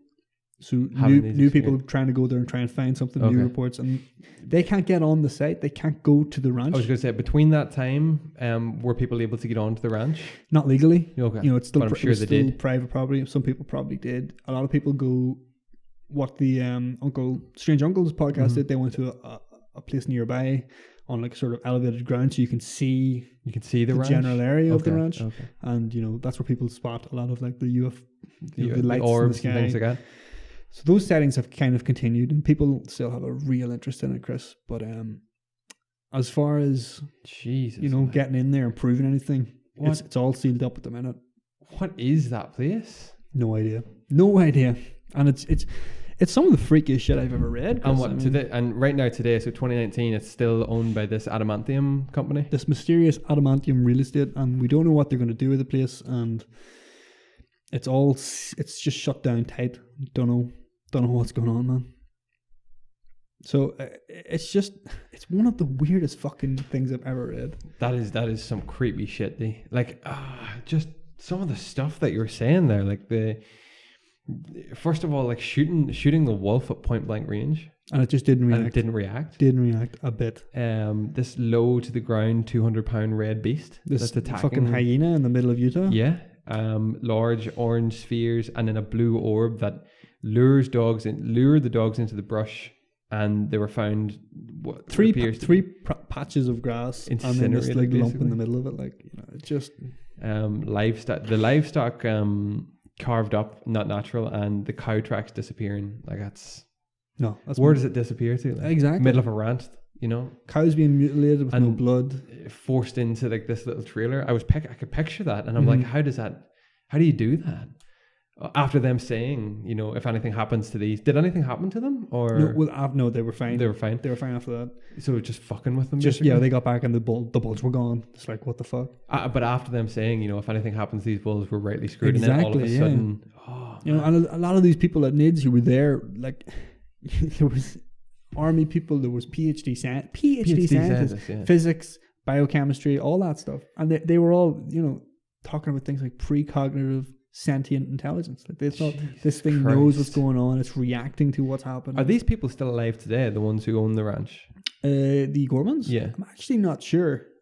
So they were, the weird thing is that Gorman was kept on as caretaker, and as far as I know, he was caretaker throughout the time that Bigelow owned the place. Right, okay. So that entire time? I think so. Right to like 2016? Right, 2016. I don't know if he's still... Ooh. I mean, it's just weird. I don't think I definitely wouldn't have stuck around that long. Oh, these Navajo people just believe that it was a witch spirit. Well, the Navajo just shape-shifting kind of spirit. That's incredibly scary. Like, to me, that's freaky shit. Because these Indians know shit. Like, you know what I mean? Like, they are well in tune with what's going on in their land, and curses and fucking voodoo rituals and all that kind of shit. It's just is really. I get chills weird. thinking about that. And this portal opening up, something walking out of it. Yeah. And then it closing up and disappearing. Like, that's some of the crazier things I struggle to like. I read that and I struggle to believe that. Yeah, of course. Yeah. Because I just hear a one person's version of it. Yeah. The other things, like the wolf, like that was going on in his family. Yeah. But I like how it adds to that fucking mystery and intrigue. Like, exactly. Because of what you said beforehand, I don't disband it. You know, it's something that I'm like, it could have happened. It's very out there, but Jesus. And the fact that NIDS were there for fucking years, like years, a team of scientists there for years. Yeah. And like it cost them so much money. Like Bigelow was funding all this. Yeah. Privately, like they weren't getting grants or nothing. They were doing this. Did he ever make like trips to the ranch? Whenever I actually don't know, to be honest. I mean, imagine he definitely. Has he had any experiences? He definitely. I mean, he flew out to Utah, so he was definitely at it when he bought it. He definitely. And it still exists now today. Skinwalker Ranch is still there. People still go. What does it look like? Have you seen pictures of it? Yeah, it is. It's just like a big empty barn space. You know, Jesus. It's just and is there a house in it? Yeah, there's a couple of different like. No properties, but what do you call them? Like buildings on land. Yeah. Oh, that's so.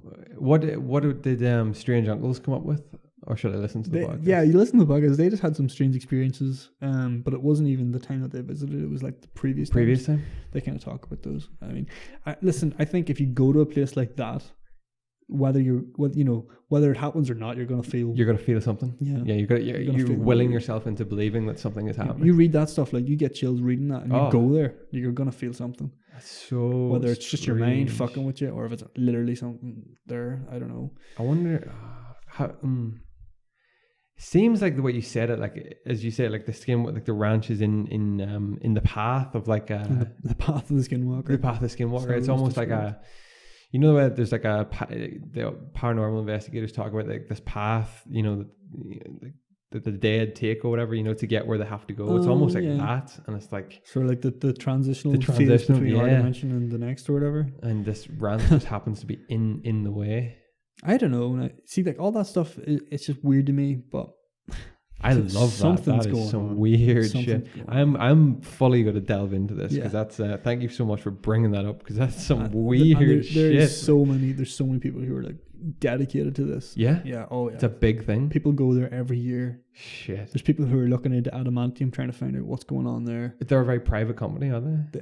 I don't even know if they're very private in general. I think they have like. You know, they're just like an operating company, but they haven't said anything about Skinwalker. They just own it, and that's it. That's it. It's just their property. It's just in the back books. Exactly. Shit. It's, you know. Oh, what are they doing with it? I don't know. They have guards on it. They have cameras on it. You know what I mean? It's like they definitely don't want people getting in there. Whether that's just because they don't want people going in. It's not even something like Area 51 that you could turn around and be like, oh, you know, it's government or something like that. Yeah, this is something private, beyond that. Like, exactly. You know, exactly. You like when the native Navajo people that won't even set foot in the ranch, you know, you shouldn't be there. Shouldn't be fucking with Jesus. Well, thank you very much, Steve, for bringing that up. That's my pleasure. That's some fucking great Absolutely stories. Loved. I was up to about 1:00 last night, just reading into that and fucking. We will include as much to the show notes as possible, I guess. Yeah, that's all. Much of that, if you send that.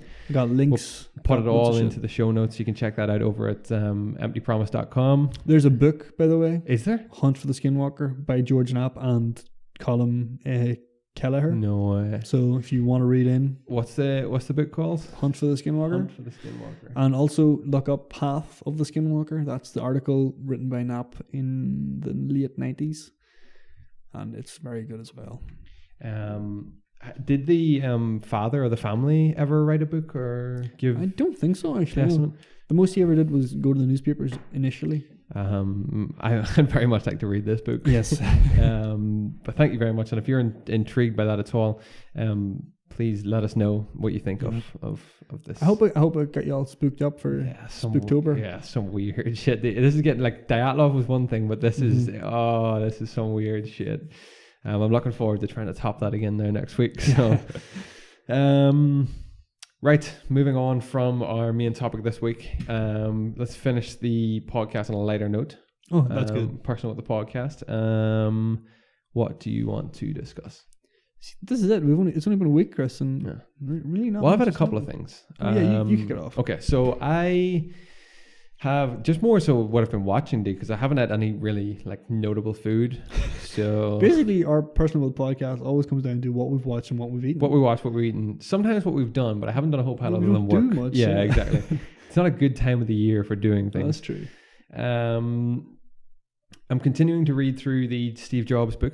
Oh, the autobiography. So I'm nearly done that, and it's been great. You must have been watching some videos on YouTube as well, because I've been recommended. I watched the Apple or Jobs unveiling the iPhone way back in 2007. I've watched a bunch of it now as well. It's so weird how far we've come. I know. Like, you know, when he was unveiling the iPhone, like the first phone to touch and scroll, people were crying in the audience. Yeah, they couldn't believe it. Unbelievable. Like, yeah. I watched the original. Do you ever see the 1984 ad for the Macintosh that they made? They got Ridley Scott to do it. Yeah, it's the one where it's like he literally came off the back of Blade Runner and did this ad, and it's just like this. Is this the black and white one, isn't it? And the girl running up through with the sledgehammer. It's think different. Yeah, think different. Yeah. Apparently, it's down as like it's been rated a couple of times as like the #1 ad of all time. It was insane. It's crazy, like. But yeah, I'm reading through that book. I watched the documentary on Netflix as well about Steve Jobs. I watched El Camino, and I'm continuing to watch BoJack Horseman. Yes, it is very good, stellar. It's such good stuff. I also picked up True Detective Season 2 on Amazon for £4 on Blu-ray. Fair enough. Have you watched any of it yet? I watched the whole thing. Oh. Have you seen it? No, but I heard it wasn't. Oh, okay. Yeah. Okay. It's when you compare it to the first season, it's nothing. Okay. But when you watch, like, I kept trying to get out of that mindset, going, okay, this is new people, different thing going on. It's good. Yeah. It's just not as good. Yeah. Oh, I think I give it like a 6.5 out of 10. Okay, fair enough. You know? I mean, it's not bad television. I have to, like, Vince Vaughn is quite good. He is quite good, yeah. Considering like all I ever know him from is like stupid comedies and stuff. Yeah. He does quite well. Colin Farrell is quite good, but it's not. It's not Anne Hathaway. It's Rachel McAdams, isn't it? Rachel McAdams. Yeah. She's very good in it. Yeah, she's very good. And Taylor Kitsch, is that his name? Don't know. That dude. He's very good in it as well. But yeah, quite good. The movie that I wanted to talk to you about that you recommended for me last week was Spotlight. Oh yes. Oh my Very god. Good film, isn't it? Holy shit, that film is incredible. Yeah. Like, no, it's so good. Really well made film. Anybody that doesn't know, Spotlight, film that came out, when did that come out? Like 4 or 5 years ago, maybe. Michael Keaton, Mark Ruffalo, Rachel McAdams, and I don't know who the other guy is. Yeah, you had his name last week. Did I? Yeah. Because I was like, I don't know who he is, and you gave it to me. And basically they're a newspaper, like a band off the newspaper, would you call it? Yeah. And they start an investigative journalist squad. And they start investigating the allegations into the sexual abuse scandal in the priesthood in Boston in the 90s. Is it the 90s or 80s, 90s, 70s, 80s, 90s, somewhere around that? I think it's 90s. I think it's later, yeah. Oh, yeah, it is, because the whole thing is about to go public in 2001. Yeah. But they can't because of 9/11. That's right, yes. Oh, my God. Because it's a true story, it's like Jesus Christ. It's just an incredible movie. Really is. Very, so very good. Sucked me in so much. And I was like, this is... I don't understand how something about such a really morose topic can be so enjoyable to watch. And it's so mundane, really, like when you think, you know. Yeah, it is.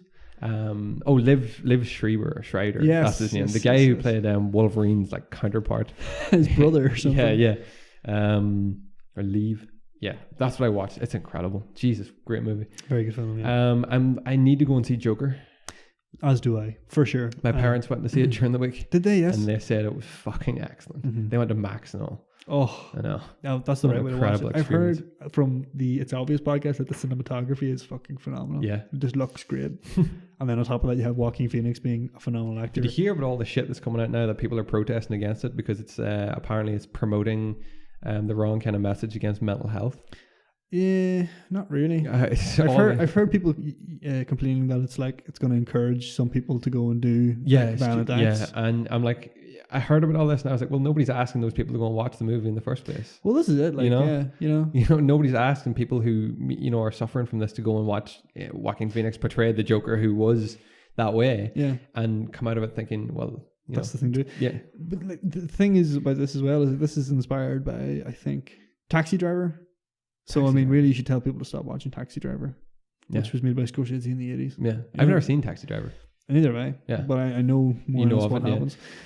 So it's like, the films have been like this for years and years and years. And this is the latest one, so you're more than in your right to complain about it, but no one has to listen to you. I've heard a complete 50-50 divide as well as Joaquin Phoenix being the guy for the part and Joaquin Phoenix being the wrong guy for the part. Really? I've heard nothing but the right guy for the part. Yeah. From people who have seen it that I know and I've talked to, he is 100% the right guy for the part. I mean, this is a very different Joker though. Like, it's not the Joker from from fucking Dark Knight. It's not the Joker. It's not the Joker from back in the day. It's not Jack Nicholson. It's not fucking the Joker with Michael Keaton, Batman. This is like deep, dark 21st century Joker. I have to go and see it before it leaves cinemas. Definitely. For sure. And I also want to go and see, is it Adamantium? No. Ad Astra. Adamantium is the fucking I'm so Skinwalker in the head, dude. Liev Schreiber, Wolverine. Yeah. It all links together. Is he in it as well? What?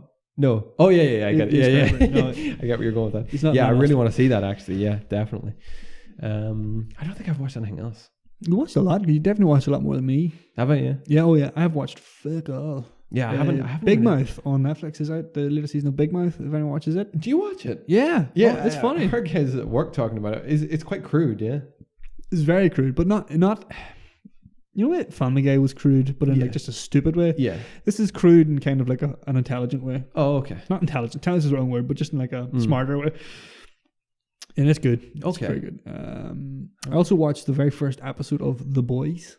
The Boys. Yeah, oh yeah, the superhero thing on Amazon. Any good? Fucking very good. Yeah. And I'm gonna watch more of it soon, hopefully, when I get the time. Have you had anything good this week?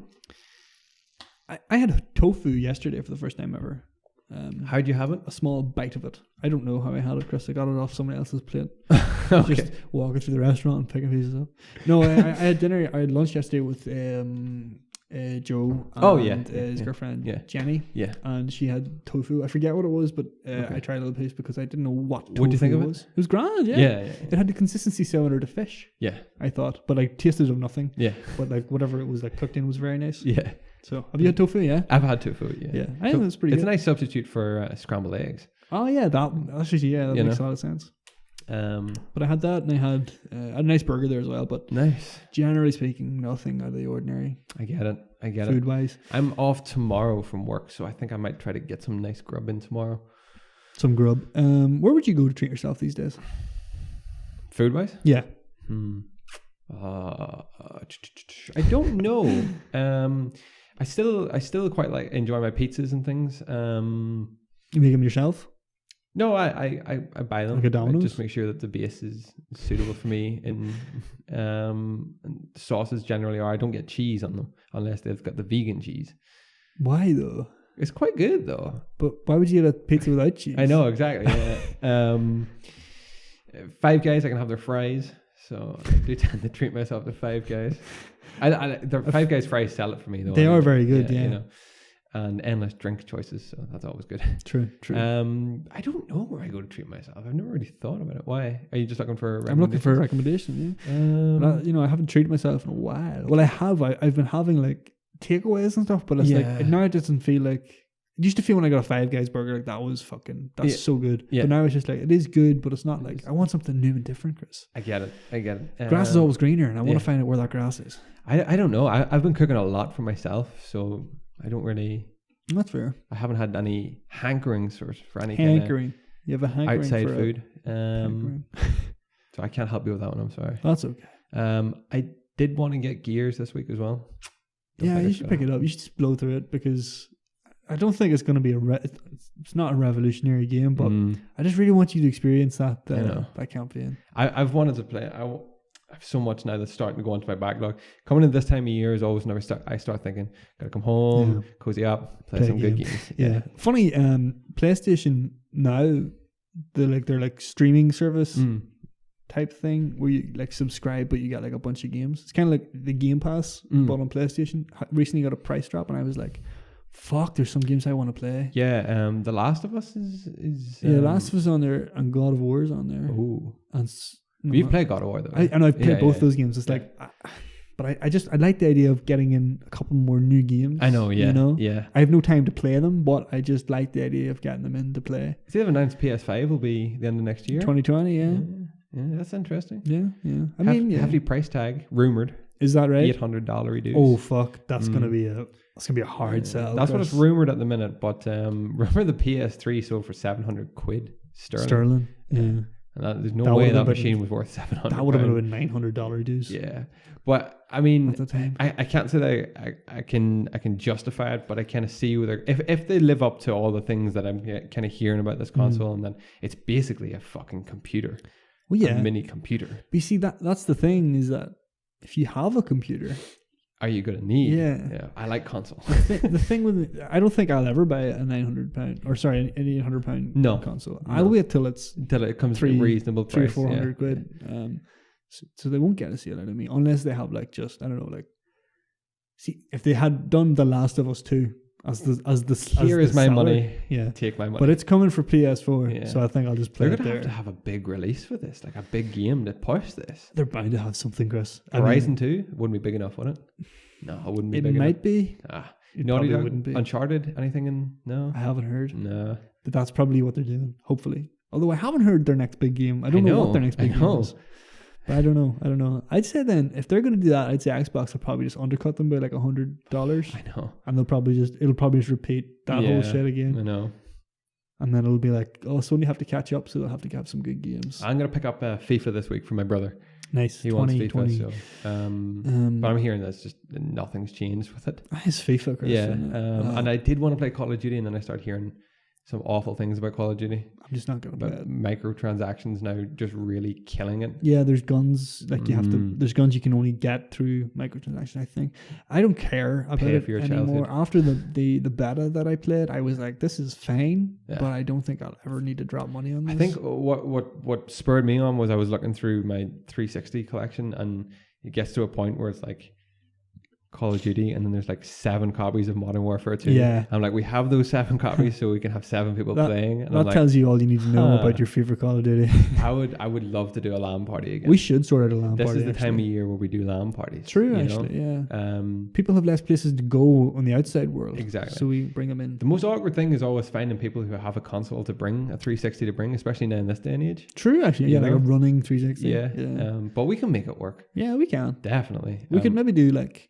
I would love that. We should just get 360s. That's like we get like PCs or something to fill in the void. But I would love that because I would just love to play some Call of Duty again. Play some Modern Warfare 2. Some Gears Horde maybe. I've had Gears was on my list to play, and my Switch is on my list to play this week. My poor Switch. It's not gonna happen. Poor godforsaken Switch. I think everybody's in that boat though. I don't. I think some people are literally getting the value out of their Switch, and it makes me so sad. Because I'm like I don't sitting think there. About like that. I'm I like sitting to there think that on we're my just PC playing games and on my Xbox playing games, on my PlayStation playing games, and my Switch is sitting there. And I'm like, I could take you anywhere and do this, but I'm sitting at home. I know. It sucks. Like, but I thought about jumping back into Fallout 4 this week. That's an excellent shit. Because I flipped through the Vault Dweller survival guidebook I got. I'm like, this game, like the lore in this game I just love it. And there is a similar, The Outer Worlds. Yes. It's coming out, it's the end of this month actually. Yeah. So it might fill the Fallout void for a while. I'm going to definitely pick that one up and play it. Yeah. It's actually on the Game Pass, so I don't even know if I'll probably just get it from there in case it's not good, and then I don't have to. You don't have to have it. Yeah. I have nothing else really of note this week. No, it's been a quiet week. All I had to note was that I ate tofu. So I mean, we're really. Yeah. So what are your plans for the rest of the day? For today, I'm gonna go back home and sort of chill with the fam for a bit. And go back to Belfast? I'll go back to Belfast. If I get up early enough, we might go see Joker if we can squeeze that in. I'd love to get that in. Otherwise, get a nice wee takeaway. chill. It's on the cards, Chris. It's always on the cards. I love it. Cooking on a Sunday just sucks fucking balls. So. Sucks the big one, doesn't it? Yeah, I know. So probably won't do that. Yeah. But apart from that, hey, I've nothing big. What about yourself? You've done the run, like so. I've done the run. My brother Michael is down in hospital at the minute. He got his appendix out. Oh God. So I'm gonna go see him now after this. I'm gonna go down and see him. Very good. See how he doing. I think he's due to get out like on Tuesday or something. So. Oh God, that sucks. I didn't realize you had to stay in for so long after. It wasn't a normal procedure. They couldn't get to the appendix because it was like surrounded by something when it burst or whatever. God. He doesn't have like they went in for like the keyhole, realized they couldn't do it, so they had to call like the specialist in, and now he got cut like right down through the right down like top to bottom, like butchered like. Oh fuck, the poor critter. I know. So he's down there recovering at the minute. So I'm gonna go see him. See how he's doing. So if I can pick up maybe FIFA for a Switch or something, I'll drop that in. That's pretty nicely. Yeah. Slip in a game there. Yeah. So that's the plan. And then I'll come back home. I'm going to watch the F1, see how that all fucking panned out in Japan. And there's no rugby though. Yeah, exactly. Then I'm going to chill. I edit this tonight, so I have it ready for tomorrow. I'm off tomorrow. I just want to chill. Oh, brilliant. Yeah. I wish I had Monday off. I'm off on Monday, and then I'm in Tuesday, and I'm off on Wednesday. Nice. So it's a strange but nice run in. Yeah, it is. Yeah. I like having a couple of days off, a week rather than like a bunch in one go and then back for a long time. Yeah, I get it. I'm definitely going to take every Monday off in December again. I did that last year and it was like the best decision I ever made. Great decision. Yeah. Fuck, that's great. Definitely doing that. Well, this has been episode 87 of the podcast. Thank you all very much for tuning in. Remember, you can find this podcast and all the previous podcasts, video version over at youtube.com/emptypromisepodcast, or you can find the audio version to take us with you anywhere you want on any podcast hosting service, Spotify, Apple Podcasts, Audio Boom, literally anything, any hosting service you will find us. Get in touch with us. Let us know what you think of the podcast. Just comments, queries, suggestions, whatever. Thank you all very much, those who do listen on a weekly basis. That's all I have for this week. You want to add anything? I got nothing to add, Chris. Nope. Then we will see you all bright-eyed and bushy-tailed next week for part 3 of Spooktober. Goodbye and God bless. Bye-bye.